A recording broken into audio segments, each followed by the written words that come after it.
Alô? Bom, e aí, gente, tudo bom?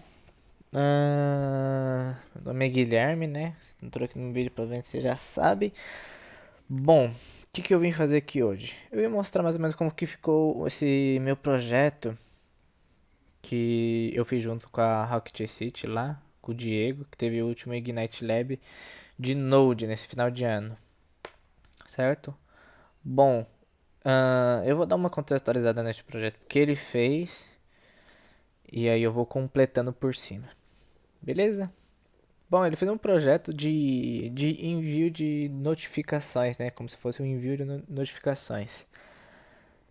Então, pra gente não fazer aquele CRUD genérico, create, read, update, delete, a gente decidiu, a gente, né? A Rocket City decidiu fazer esse envio de notificações, né? Aí não tá enviando notificações né, de fato, mas porém só para mostrar essa ferramenta, que é o Nest. O Nest ele é um framework de Node. Então ele é como se fosse o Express ou Fastify ou Laravel do PHP, Spring Boot do Java e etc. Bom, o Nest ele é construído por cima do Express Providão, mas você consegue utilizar com algumas configurações por cima do Fastify também, se você quiser, talvez um pouco mais de performance. Bom, a gente tá. Vou falar aqui do ambiente. Eu utilizei o Docker para criação de container de banco de dados que eu estou usando o Postgres. E ele lá no vídeo dele, né, do Ignite, ele usa o SQLite para usar local. Aí, como eu gosto de sempre inventar um pouco a mais, né, fazer um pouco a mais, eu decidi fazer umas configurações do jeito que eu queria e ir um pouco além. Certo? Tanto que é uma coisa que eu recomendo. Você nunca copiar de fato 100% do que um tutorial da internet te dá. Você faz do seu jeito, você não copia linha por linha, você tenta fazer do seu jeito, da forma que você entende, reescreve o nome de funções, variáveis, da uma forma que você entende, que você acha o mais correto. Beleza? O VS Code aqui como editor de texto. Eu optei por usar o PNPM em vez de NPM ou YARN, mas isso aqui não muda nada. Eu achei que o PNPM ele é mais rápido, então eu configurei ele tanto para o pro projeto em si e de boa. Node usei essa versão 16.19, que acho que no momento atual é a versão LTS. Bom, as tecnologias. Jest, né, que a gente utilizou bastante para os testes unitários. E eu usei esse SWC. Esse SWC eu utilizei ele para o Jest. Eu poderia fazer com o TS Node, só que o TS Node ele tava dando um pouco de problema de performance comigo. Mas eu usando essa configuração do SWC, ele conseguiu fazer os testes comigo mais rápido. É uma ferramenta relativamente nova, construída em Rust, que é uma ferramenta muito boa também, bem rápida. E esse Rust, tanto que vem sendo falado que vai tentar substituir os C++, né, que é uma linguagem bem conhecida para questão de performance. Tanto que muitos bancos de dados são construídos em C++ por conta dessa performance. Beleza? O próprio Nest, que vai ser nosso framework para a gente criar as nossas rotas, criar nossos controllers e assim dizer. O Nest, ele é totalmente TypeScript first. Então, se tiver arquivo JavaScript aqui vai ser pouco. Tanto se você abrir o repositório aqui. Deixa eu fechar isso aqui. Se você abrir o repositório aqui, eu ver criar 98% de TypeScript. Beleza? Então, foi uma boa jogada da Microsoft ter jogado o TypeScript pra gente conseguir tipar e a gente conseguir ter mais força e mais controle dessa parte do JavaScript. Porque por conta do JavaScript ser uma linguagem fraca, né? A gente fala tipagem fraca, é, teve muitos problemas de compilação, porque a gente só consegue detectar erro lá na frente, né? Quando roda. Aí a gente acaba perdendo tempo. E com isso, a gente, usando TypeScript, a gente consegue tipar, né? Colocar, vai retornar, a função retorna tal tipo. Beleza? Prisma ORM, que atualmente, para JavaScript, acho que o Prisma ele tem sido o melhor, talvez, contra os seus adversários, por exemplo, o TypeORM, Sequelize, às vezes para Mongo, Mongoose e tal. Só que o Prisma ele vem sendo um bom ORM, né? Para manipular os nossos objetos do banco de dados aqui. OpenAPI com Swagger, né? Para a gente ter uma interface da nossa API aqui de uma maneira mais facilitada e que para mostrar o nosso projeto assim, de back-end. Então, muitas vezes eu penso que o front-end ele consegue, né, mostrar o seu portfólio lá, fazer um clone da Netflix, do Facebook, mostrando o seu front-end. Mas às vezes o back-end ele tem um pouco dessa dificuldade, né, para hospedar, para ter uma interface que, para mim mostrar a minha API eu vou ter que fazer um front-end, ter que fazer uma coisa assim. Então, você fazendo essa OpenAPI aqui, implementando com Swagger, você consegue apresentar isso de uma maneira melhor, uma documentação de fato. Beleza? Redis ou Redis, não sei, que vai servir pra gente como um serviço de filas, né, um serviço de jobs, e mais pra frente eu vou explicar mais ou menos como que funciona isso. Beleza? As configurações que eu usei aqui de máquina, eu usei o Prettier, beleza? O slint, que é um linter para JavaScript. Então ele vai ajudar a gente, tipo, coloca vírgula no final. É mais para uma padronização de projeto, uma padronização de código. Beleza? Husky, que ele vai gerar uns hooks pra gente. A gente consegue configurar esses hooks pra gente, por exemplo, na hora que eu for dar o commit, eu quero que ele formata com o Prettier, quero que ele tente arrumar os erros com esse lint, eu quero que ele roda os testes, então com o Husky a gente consegue fazer essas configurações, que é pré-commit, e junto com o Husky eu instalei o commit linter, que obriga a gente, na hora da gente for dar um commit, obriga a gente a colocar uma mensagem que seja baseada no conventional commits, que você pode depois dar uma olhada lá no GitHub, é bem comum a gente utilizar. Beleza? Então criei um hook também para mensagem aqui. GitHub para versionamento de código. Beleza, gente? Bom, alguns conceitos que nesse Ignite Lab que ele abordou foi Clean Architecture, né? Que mostrando aqui um pouco o que é a Clean Arch, né? Eu sou iniciante, não estudo há muito tempo nessa área de Clean Architecture. Então o que eu posso estar falando aqui, tanto o Clean Architecture, tanto os outros conceitos, ou qualquer coisa, tecnologia, eu posso estar falando alguma asneira, posso estar falando errado, se eu tiver errado, pode me chamar, pode corrigir no vídeo, eu não tenho nenhum problema. Eu estou aqui fazendo isso para aprender e para fixar o que eu tenho. Beleza? Bom, a arquitetura ela serve como uma arquitetura para a gente construir o nosso sistema, uma base, como uma arquitetura de um prédio, por exemplo. A gente fazendo essa base bem feita, a gente consegue mudar as tecnologias para a gente ficar independente, por exemplo, independente de banco de dados, independente de frameworks e etc. Bom, vai ter as entities aqui, que vai ser a parte do mais responsável para regra de negócio, vai ter os casos de uso, que vão ser, por exemplo, como que vai fazer, e vai ter a parte de fora, que vai ser os gateways, os controles, que vai fazer essa conexão, e vai ter essas external interfaces, que vão ser responsáveis, né, por que aí para fazer conectar a nossa aplicação, conectar o mundo real, né, com a regra de negócio, fazer tudo acontecer, beleza? Mas a Clean Architecture, ela pensa em manter, por exemplo, esses casos de uso, as entidades, e que você consiga mudar a forma que você trabalha com os outros. Então, por exemplo, se hoje eu estou trabalhando com Nest para fazer os controllers, amanhã eu quiser mudar para Express, eu posso manter essa camada de use case e de entidades, certo? Então é mais ou menos isso que acontece. Então, se eu quiser trocar o banco de dados que eu estou usando hoje para Postgres, para MySQL, para SQL Server, né?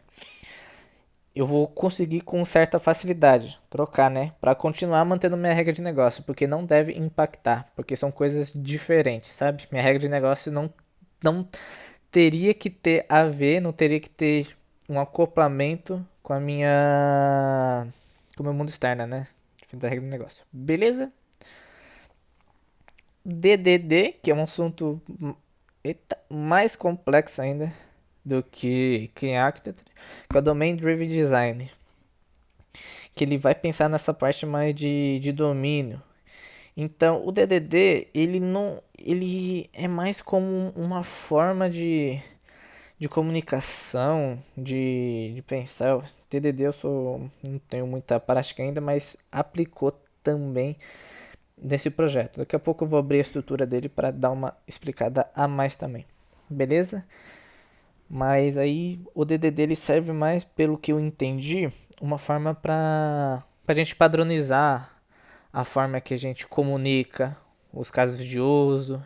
Então, por exemplo, eu poderia criar aqui um send user notification, mas, por exemplo, para o contexto da vida real, ele não está falando um usuário. O que é um usuário? Um usuário para nossa aplicação é isso aqui, é a pessoa que está mandando. Só que no contexto geral da regra de negócio, por exemplo, se eu quero enviar notificação para um cliente de um e-commerce, você está mandando um send client notification. Então é mais como uma forma de falar, uma forma de pensar, do que uma forma de se arquiteturar. Só que por conta de o DDD, o Clean Architecture, e se respeitar muito essa parte assim, então muitas vezes acabam coincidindo nele. Beleza? Bom, a gente tem também o Solid, né? Que é o que são boas práticas que são implementadas aqui. Então o S vem de responsabilidade única, o O ai, não lembro. O L de Liskov. E bom, ele respeita as práticas aqui. O que a gente tenta respeitar bastante é esse Single Responsibility Unique, a Dependency Inversion, que é esse D, e o Interface Segregation, que é esse I, certo? Então tudo que a gente tenta fazer, a gente tenta depender de uma interface em vez de depender de um abstrato, de um concreto, certo? Não vou entrar muito a fundo, mas só dando um contextozinho, vai ficar bem grande isso aqui, maior do que eu imaginava. Clean Code, né?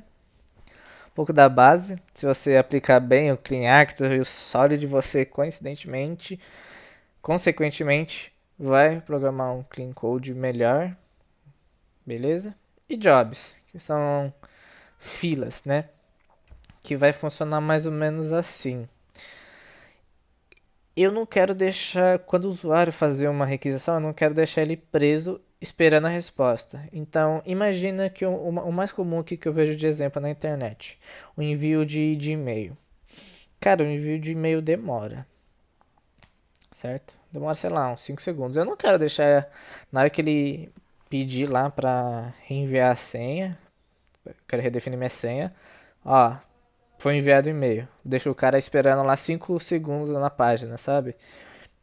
E isso, querendo ou não, tanto para o usuário, tanto para o nosso sistema é ruim, porque a gente trava uma thread lá e ela fica travada, certo? Então a gente divide isso em filas, né? Então, ó, vou colocar isso num lugar para que quem for responsável por esse envio de e-mail faça esse processo. Eu fiz esse processo aqui de. Deixa eu abrir aqui um pouco da estrutura. Eu fiz esse processo de filas aqui dentro mesmo, sabe? Então, ele mesmo que. Essa aplicação mesmo que joga para fila e ela mesmo que consome. Mas não teria nenhum problema por exemplo, só adicionar a fila e um serviço externo, por exemplo, eu criar uma outra API em Java para ler essa fila e na hora que, por exemplo, estou lá ouvindo essa fila, eu mandei aqui um job, então na hora que eu mandei esse job, por exemplo, o Java vai estar ouvindo a minha fila, fala, chegou coisa nova, então agora eu faço o envio de notificações, certo? Então você tira essa responsabilidade. Então muitas vezes uma questão de performance é muito interessante, beleza? Ah, os patterns, falando um pouco aqui, a gente usou o in-memory database para teste, factories, builder para validation, mappers and view models para a gente conseguir mapear mais o repository, né, que o Prisma ajuda muito a gente com a implementação desse padrão. As DTOs, que são os Data Transfer Objects, que vão ser ajudados para a gente fazer uma validação aqui também, junto com o Nest, para a gente colocar nos controllers. Bom, vamos lá. Começando no começo. O Docker aqui, eu coloquei o Redis, bem simples mesmo, o Redis Alpine, para ele rodar aqui. Então o Redis vai servir para a gente como um serviço de jobs para a gente, beleza? O Redis ele também é muito famoso por ser esse banco em memória, não relacional, chave-valor. E ele é mais rápido do que um SQL normal que roda em disco, por exemplo. Então você vai ter esse ganho de performance. Beleza? Então o Redis também consegue fazer esse processo de fila, tanto de cache tanto de fila. Então eu poderia aqui implementar o cache com o Redis, que não tem nada de difícil, só que não vi necessidade. Talvez de um projeto eu aplique o Redis para cache, né? Qualquer coisa, quem sabe, eu gravo outro vídeo. Postgres mesmo, para fazer o banco de dados aqui. E beleza, CT aqui, acho que não tô vazando nada, não tem nenhum problema. Depois eu apago essa imagem do Docker e é isso. Bom, eu acho que é isso. Tem alguns plugins do ESLint, depois que vocês podem dar uma olhada aqui, umas configurações, eu vou deixar o repositório aí também. Bom, vamos lá. A Clean Act, ela é principalmente dividida na sua aplicação, que é relativamente uma coisa que é externa do mundo, que é bem interna, que ele não tem uma dependência com o framework. Então você vai ter as entidades, você vai ter muitas das vezes as suas interfaces. Então se você ver aqui, eu não tenho dependência de um framework aqui. Aqui eu só estou escrevendo TypeScript, é só uma linguagem normal. Beleza? A gente está utilizando esses conceitos aqui também e usando os enumeradores aqui, classes, a gente sempre tenta fazer aqui. A gente tem os testes, então tá tudo coberto pelos testes aqui. Eu falar tudo é complicado, só que eu tô cobrindo mais essa parte da regra de negócio, então essa pasta de app ela está sendo bem validada pelo Jest. Porque se eu quisesse integrar os frameworks, frameworks, database, essas coisas com Jest, seria um pouco mais complicado, porque aí não seria um teste unitário em si, seria mais teste de integração, ou mesmo um teste end-to-end, né, que vai do começo ao fim. E não vi necessidade para isso, então só fiz os testes unitários mesmo, beleza? Temos as entidades aqui, então a principal é a própria notificação, né, que vai ter esses dados, depois você pode dar uma parada com calma, para olhar. A gente tem uma eu ia falar interfaces, mas isso aqui é uma coisa, entre aspas, um pouco ruim do Nest, que ele não trabalha tão bem com interfaces, então só criou a classe abstrata e colocou a abstract no method. No fim do dia ele vai ter a mesma prática, porque a gente vai ter que sobrescrever, mas o certo seria a gente utilizar essas interfaces mesmo. Mas é isso. Para o repositório, também a gente criou essa classe abstrata, porque aí quando a quando eu quando aqui no meu caso de uso, quando eu pedir um repositório, eu falo para ele mandar um notification repositório. Ah, mas eu não posso criar uma instância de notification repository. Então a gente depois faz essa inversão de dependência, né, que é um dos princípios do Solid, certo? E a gente coloca aqui abstrato em vez da interface, porque o Nest trabalha melhor com classes abstratas do que a interface, porque aí ele consegue fazer a injeção de dependências automática aqui no Nest. Beleza? Nada que você não consiga desacoplar depois. Bem, maneira bem fácil aqui. Beleza? Mas só mostrando um pouco dos conceitos aqui. Bom, a gente tem alguns casos de uso aqui. Quero dar um destaque para esse Send Notification. Que quando eu chamar esse caso de uso, ele vai executar. Certo? Então aqui, ó. Aqui que eu faço essa inversão de dependência, sabe? Então, eu não tenho que instanciar os meus jobs aqui. Eu falo, ó, me manda um job aí. Então, eu não tenho essa dependência de instanciar algo concreto.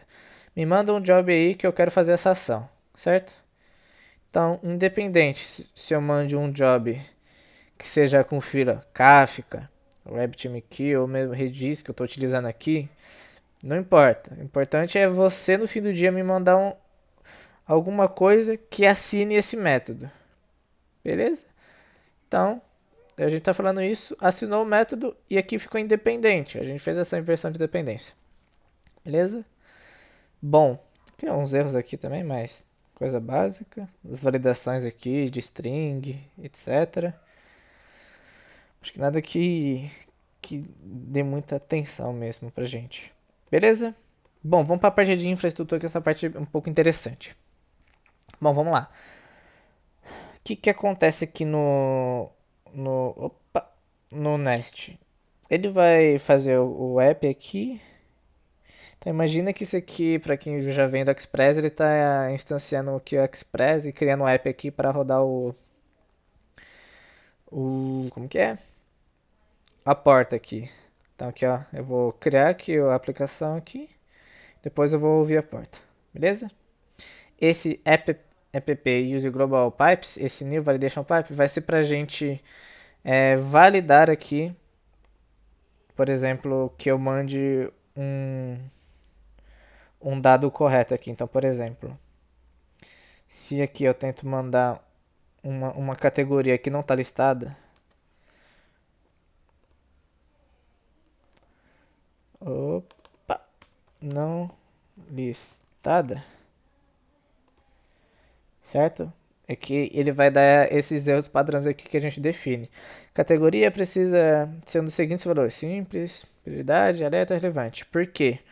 Porque lá no meu DTO eu configurei isso para o meu controller. Então essas validações aqui vêm do próprio Nest. Você pode dar uma olhada bem na documentação do Nest, que é bem completa. Aqui, então a gente tem bastante coisa. Ele trabalha muito bem, ele integra muito bem com as tecnologias que principalmente estão em alta aqui. Beleza? Tem GraphQL, consegue aplicar segurança, WebSocket, microservices aqui. Beleza? Então é muito legal. Se você quiser construir uma aplicação bem rapidinho aqui, vai te ajudar muito. Esse config aqui vai ser para o nosso OpenAPI, o Swagger, né? E aqui ele vai setar esse processo aqui. Então beleza, vamos criar aqui essa parte aqui dos títulos, etc. Bom, App Module. Então aqui o Nest trabalha bastante com os decorators, né? O que são os decorators? É um design pattern que acho que você vem de Java, você já vai ter um pouco acostumado com as annotations, sabe? Mas na hora que você coloca isso, por exemplo, em cima de uma classe, ele já entende que ele é um módulo. Então eu coloquei esse arroba module, então essa classe é um módulo. Você está exportando um módulo vazio? Mais ou menos isso, porque na hora que eu coloco isso aqui, o arroba module, ele meio que injeta automaticamente nessa classe algumas propriedades aqui por padrão. Então ele deixa isso aqui escondido, né, implícito, mas funciona muito bem pro propósito dele. Então Prisma, TypeRM também utilizam esses decorators, beleza? Vou entrar em database aqui. Vai ter um database module que só vai importar aqui o Prisma Module. O que é interessante daqui, gente? Deixa eu entrar um pouco mais aqui só para me mostrar. Se vocês verem aqui, eu vou só importar, vou fazer o Prisma Service aqui e vou exportar um Notification Repository. Ou seja, eu estou fazendo aquela implementação que eu tinha criado do repositório. Então, no fim do dia, o que acontece? Na hora que eu passo aqui no meu controller, cadê? Que eu passo aqui no meu controller, aqui, ó. Esse aqui é o meu controller. Que eu quero esses casos de uso aqui. Beleza, eu quero esses casos de uso. Então, o controller ele vai pedir isso para ter esse desacoplamento. Então, beleza? Vou fazer aqui, por exemplo, desse contar notificação per recipiente. Ele vai pegar esse caso de uso e vai executar, certo? Então, ele faz isso no fim do dia. Então, a gente tem essa inversão de dependência também. Então, na hora que a gente cria esse HTTP, a gente fala, ó, injeta isso aqui. Injeta esses provedores, esse serviço. E na hora que alguém precisar, pode colocar. Beleza? Então, por exemplo, quem que precisa desses serviços, desses provedores? O Notification Controller, certo? Então funciona mais ou menos assim. Vou entrar por cima não, deve ter bastante tutorial na internet de Nest. Só mais ou menos por cima aqui, só para reforçar o que eu fiz. Maravilha? E bom, aqui eu tenho os mappers aqui, que é um padrão aqui, só pra gente não ficar muito trocando assim. É um padrão bem fácil aqui, que a gente tem, só que bem útil. Beleza? Bom, por que eu fiquei desacoplando isso aqui, esse database, e criar um database módulo se eu tenho só esse Prisma aqui? Se eu não tenho outros tipos de database? É o que eu falo. Que eu falei da Clean Architecture. Cara, se amanhã eu quiser trocar para outro ORM, trocar para um Sequelize, um Type ORM, eu simplesmente faço ele assinar o método aqui do repositório e exporto outro. Ele vai continuar a aplicação do mesmo jeito. Já que o banco de dados não vai mudar, independente de ORM, vai continuar inserindo, pegando dados do mesmo jeito, certo? Então, ele vai funcionar assim, beleza, gente? Bom, e aqui acontece a mesma coisa para as filas. Hoje eu estou utilizando o Boo com Redis, que ele é uma biblioteca para a gente trabalhar com essas filas no Node. Se amanhã eu quiser utilizar a biblioteca MQP lá com WebTMQ, o importante é eu exportar aqui para o Kiwi Module, que ele vai assinar o método aqui, ó. Assinou o método Notification Jobs, abstrato, não preciso de mais nada. Maravilha? Bom,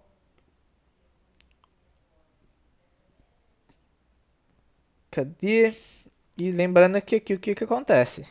O caso de uso, ele vai ter a dependência de um repositório. Cadê? Esse aqui ele tem a dependência dos jobs, certo? Esse aqui de baixo, esse read aqui,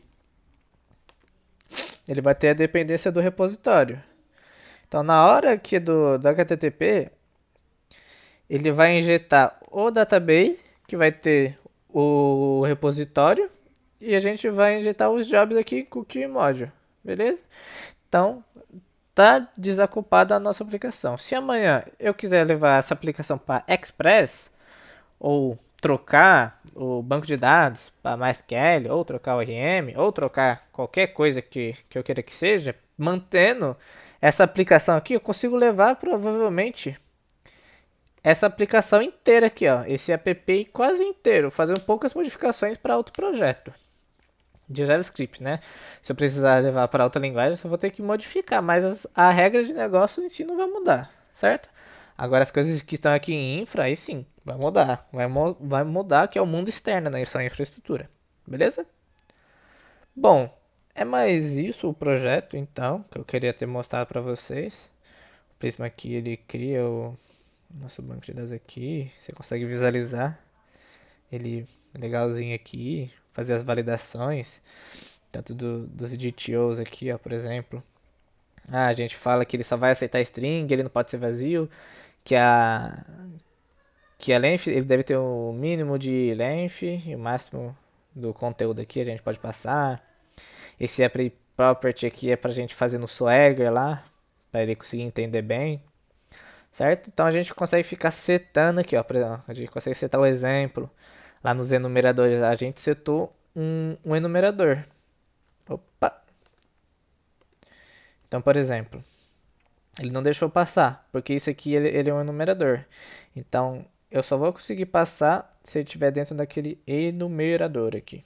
Maravilha? E qual que é o meu enumerador? Esse categories. Que ele é transpilado depois para array, né? Então, ele só vai aceitar valores assim. Beleza, gente? Então, você consegue ver a estrutura aqui também. É bem legal, gente, essa ferramenta do Swagger, principalmente para se você quiser construir um portfólio de back-end, ferramenta muito boa. Beleza? Bom, mostrar isso aqui funcionando, né? Falei, isso que eu não mostrei funcionando. Deixa eu ver se eu consigo pegar aqui, notificações por recipiente ID. Maravilha, deixa eu criar aqui uma de fato. Simple falar my notification. Maravilha. Vou enviar. O ID eu já tinha setado como exemplo. Ó, retorna 201, que é o criado. Beleza? E aqui. Ele foi retornado. Certo?